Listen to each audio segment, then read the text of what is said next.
E lançou finalmente o capítulo 375 de Berserk.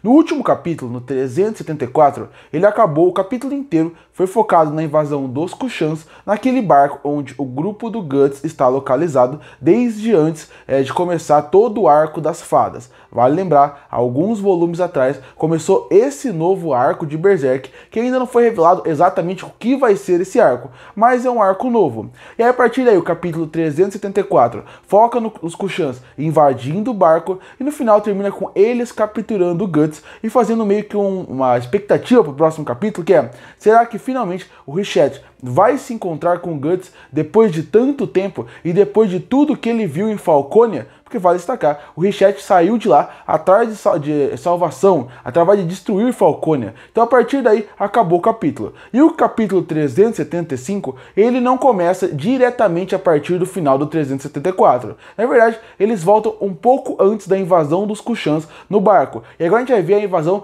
pelo olhar dos Kushans, principalmente do Silat. O Silat, ele é meio que agora a voz que comanda os Kushans. Então a partir daí, ele fala que ele está... A gente não sabe onde o barco do Guts está. Então a partir daí, quando a gente vê o barco, a gente descobre, a partir do Silat, que eles estão na água dos Kushans, em mares dos Kushans. Então a partir daí, eles invadiram os territórios. E eles avisam também o porquê eles estão lá. Eles falam que depois que Falconia foi criada, meio que essa ideia dos mares mudaram até de direção. A ideia de o que é cada lugar acabou mudando. E você pode se perder facilmente, porque a criação de Falconia mudou muito o que era o certo e o errado, o que é em questão de mares, em questão de localização. Ele mudou muito o conceito do mundo. E o Silat acaba falando sobre isso. Outra coisa que ele fala também é um ditado dos Kushans. É meio que praticamente algo que profetiza o futuro. Ele fala algumas frases e no final ele fala que, nesse provérbio, fala que quando eles tiverem necessidade, no momento que for ter que decidir as coisas, eles vão encontrar cavalos com madeiras. E essa é a coincidência dele encontrar esse barco do Guts. Porque o Guts é um barco de madeira, feito de madeira, e a partir daí, dentro da localização, o que representa, o que é aquele barco, são o símbolo dos cavalos. Então a partir daí, ele pode acreditar, o Silat, que o grande salvador deles, a partir daquele momento, é o Guts e todo mundo que está dentro do barco, mesmo que ele ainda não saiba disso. Nessa hora também, quem volta aqui, fazia um tempo que não aparecia, é o Daiba, que vale destacar. Ele era muito importante lá no arco do Ganisha, porque ele praticamente era a pessoa que envolvia a parte de feitiçaria dos Kushans. Isso é algo que é destacado aqui de novo, a sua importância, tanto para a parte furtiva, e isso eu adoro em Berserk. Eu gosto com Berserk, não é só um mangá que ele joga um novo povo, joga uma nova religião, joga novos personagens, que nesse caso são até antigos, mas eles voltam com eles simplesmente têm uma função muito específica na história. Não, o autor, o Miura, e até agora o melhor amigo dele que está conduzindo a história, eles pensam muito além disso. Eles pensam também em como trabalhar aquilo como uma batalha. Então o Silat, ele é o líder, ele está fora, ele está comandando. Os seus seguranças do seu lado são pessoas que são melhores fisicamente, por isso que ficam do lado. O Daiba é alguém que usa a feitiçaria. Então a partir daí, ele é alguém que consegue ser alguém melhor no stealth. Então ele vai antes, depois vai o grupo os batedores, para depois chegar um grupo mais forte. Eu gosto muito como eles pensam realmente nisso. Eles pensam como realmente vai seguir a parte da guerra, noção de batalha. Isso é muito interessante. O grupo do Guts não tem isso porque é um grupo menor, mas o grupo dos Kushans tem muito isso. E o Griffith também tem isso. Quando você vê quando o Griffith chega numa batalha, você vê como ele pensa muito na batalha, num campo de batalha. Como ele manda primeiro os demônios, aí demônios mais fortes, mais fracos. Isso também é uma estratégia de batalha interessantíssima que eles brincam aí. Então a partir daí eles chegam no barco. E quando eles estão no barco, o Guts finalmente aparece. E você vê que o Guts ainda tá meio inconsciente, porque a última vez que a gente viu o Guts, a parte do seu lobo, a parte berserk dele, estava querendo sair. Então por conta disso ele ainda tá fraco, ele não tem consciência total dos seus atos. Então ele é facilmente derrotado e ele facilmente acaba sendo jogado no chão. Nessa hora, todo mundo que tá à sua volta fica surpreso por causa de que ele não consegue batalhar, tem muita gente que reclama, vê que ele tá fraco e todo mundo acha que o Guts vai ser a salvação, porque é sempre assim, quando tem adversários mais fortes, ele pega a sua espada e acaba cortando tudo que tem na sua frente. Nessa hora, o Richette acaba percebendo que é o Guts que está ali e ele acaba conversando. Nesse ponto mostra a importância do Richette para esse capítulo e para o arco a partir daqui, porque ele vai ser o ponto de equilíbrio entre a galera de Midland com os Kushans, porque Midland e Kushans são dois povos que nunca se deram bem, um sempre tentou invadir a terra do outro, existe uma guerra entre esses dois povos.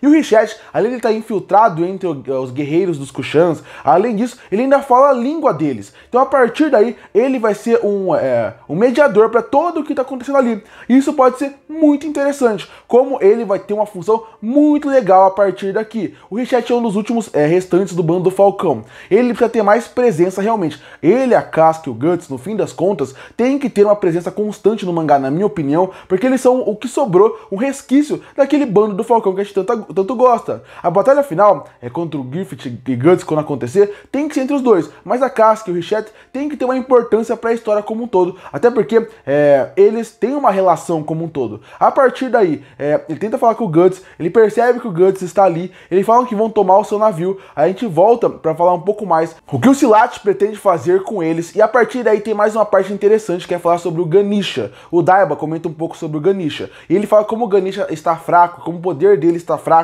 como ele precisa que ele seja essa fonte de poder, deixando a entender também que quando eles tiverem alguma forma o poder do Ganisha, quando tiver alguém que tenha esse poder, eles podem querer retomar, porque eles também falam de Falconia nesse capítulo. Eles também querem deixar bem claro por que os Kushans não gostam de Falconia, e que nesse momento um dos seus objetivos é destruir o Griffith e Falconia. A partir daí, mostra meio que um cenário meio que aberto e mostra que aquele barco que eles tomaram, que é o barco das pessoas de Midland, mostra que agora eles estão entrando no território Kushan. E mostra que a partir de agora, o capítulo a partir de agora vai ser muito eles no mundo dos Kushans, estudando mais a cultura deles, falando sobre eles e como provavelmente vai ser a partir daqui que vai levar para a batalha final. Vai lembrar que alguns capítulos atrás, já faz um tempinho, questão de meses, mas não tantos capítulos, no capítulo onde a Casca, ela vai de encontro com o Griffith, ela meio que fala... ele meio que, na verdade, o Griffith, no final do capítulo, ele fala que ele vai pra batalha. Então tem uma chance grande do, não o Griffith, ele em si, porque ele é muito poderoso, ele é praticamente um rei, mas os seus soldados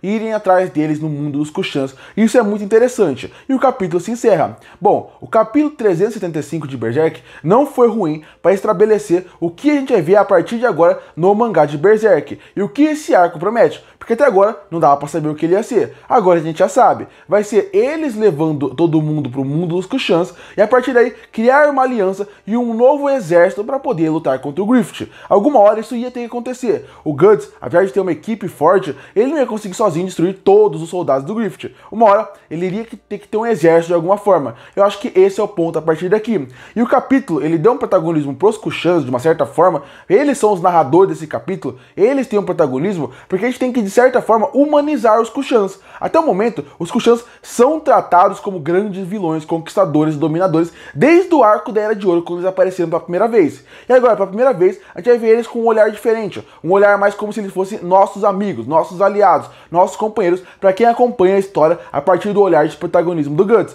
Então eu achei super interessante isso, não achei o capítulo ruim, mas eu tenho uma reclamação ao mangá de Berserk como um todo. Bom, eu sei que o Miura infelizmente faleceu e que não é mais ele que escreve a obra, mas mesmo assim, eu acho que a obra tá demorando muito para se desenrolar de novo. Eu não acho que o capítulo tenha que acontecer 1000 coisas, 1000 batalhas, as coisas, mas pelo menos o capítulo poderia ter mais páginas, já que fica de 1 em 1 mês, 2 em 2 meses sem ter capítulo. Poderia ter mais páginas e poderia acelerar um pouquinho mais, porque a gente como fã espera mensalmente para ler o capítulo e às vezes parece que não aconteceu nada. Aqui de novo, foi interessante, mas eu acho que parece que as coisas não estão fluindo tão bem. Eu acho que eles poderiam acelerar um pouco mais, poderiam trazer mais elementos para dentro das páginas, colocar um pouco mais de página por mês, sair de 22 para 30 e pouco, já seria muito bom. Colocar mais diálogo, até arrumar o desenvolvimento. Então, no fim, o capítulo foi ruim? Não achei o capítulo ruim. Achei, inclusive, que o capítulo conseguiu adiantar muita coisa do que vai ser esse arco. Mas, mesmo assim, eu acho que poderia ter mais coisa por tanto tempo que demora para sair um capítulo.